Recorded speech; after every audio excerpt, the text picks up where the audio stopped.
for example, in our model where we partner with a local provider, what we take advantage that there is already a trust link between customer and provider is that the acquisition cost goes down, and that is an advantage to scale. So the trust brings at least a lower acquisition cost. Thank you. So now there is one question on top. The claims process probably contributes to the trust deficit. How can technology help? I think this was answered, but Removing them. Yeah. That is it, yes. I think the answer is yes, it happens. But in health. Yeah, that was, Kumar was mentioning about health only, so I don't think we need to respond there. It's already been answered.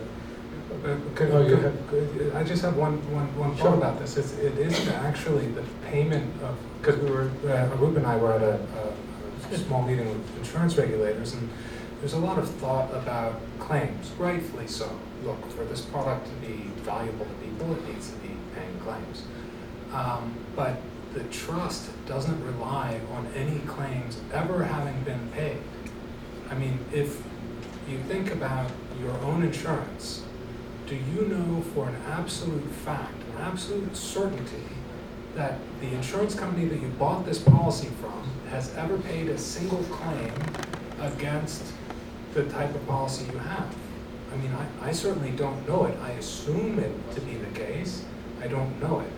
The reason that I can feel confident in buying my insurance policy is that there's a market, that there's choice, that there's a regulator to ensure that those things happen. So certainly claims payments are incredibly important. That helps all of those things to grow, but it's a more nuanced problem. And as I said, Card MBA here does it in 531 days, and they have not had the technology that they have now, but they have been doing it for the last 10-15 years. So without technology also, they could pay 97% of their claims in a day. So as I said, what is technology is something else. No, but as you were saying, I mean, your governance, that your members, they can look on how many claims have been paid, so that gives so much confidence and trust. So there are many, many ways that confidence can be built and trust. But would you be more confident in an insurer that has a combined ratio of 200 and putting more money into it that's a very unprofitable insurer? You'd be completely terrified. So it's complicated.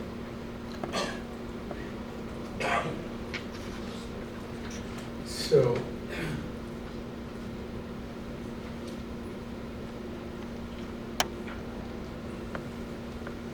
this is an underwriter's question, Brandon, or We will cover it. We don't have age-based values. accident. Generally, it should cover it. But Brandon, do you have any alternatives? It's priceable. And I'm very sorry to hear about the 7 incidents. You're insurable. You're ready to pay the premium.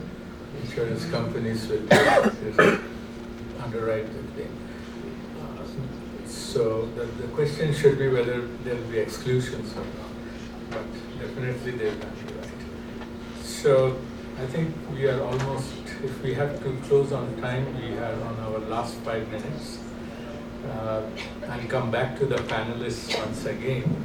I'm just alerting them, what is that one key message you want to send to the audience and as a takeaway? I don't want you to repeat the same, and I'll start with ladies first.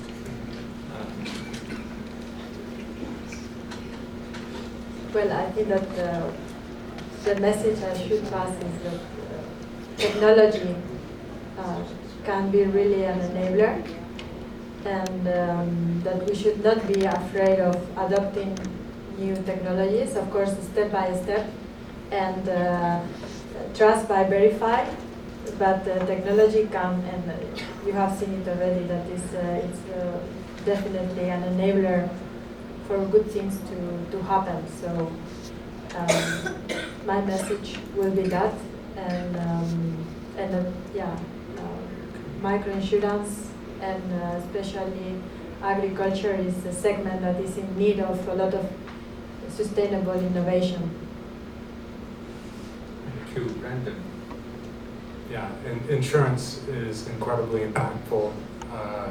Microinsurance is going to be a massive business, and there aren't enough providers to do all the work that's needed, and even small impediments can seem very large to providers. So where you have an opportunity to encourage or foster or help microinsurance or other mass insurance, please do, because no matter what you're looking to get out of financial inclusion, insurance is going to bring it.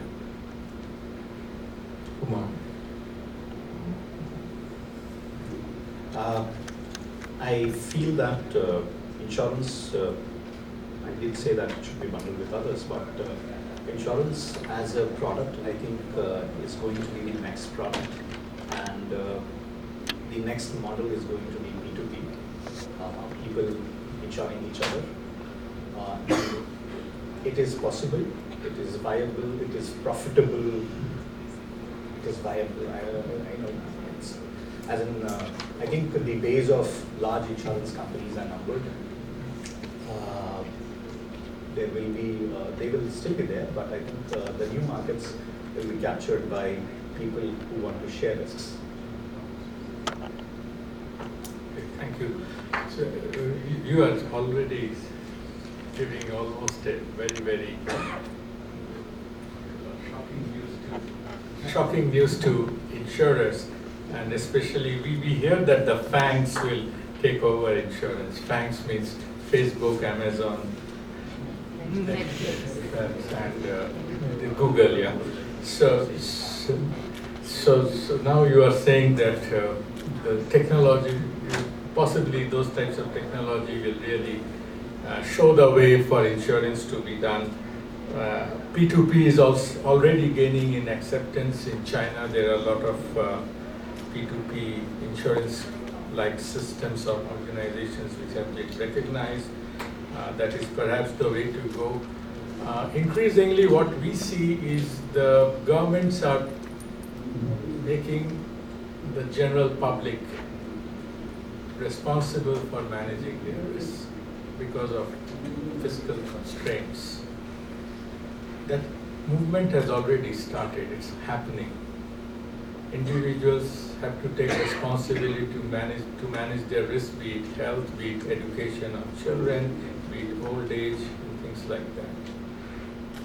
This message of government transferring risk to the individuals has not been communicated well to the citizens. The citizens still expect when there is a disaster or a calamity or a major event, the government will come to their rescue, which is not happening in many cases, I would say, not in all cases, but in many cases. So in addition to what governments can do, governments should also explain to their citizens what they cannot do, and that's where possibly lies the opportunity for private insurance and other financial players to come up with innovative financial products, and in all probability, technology may work in terms of providing the answers we are all searching for. With that, let me close this panel and request you to give a big round of applause to all the panelists.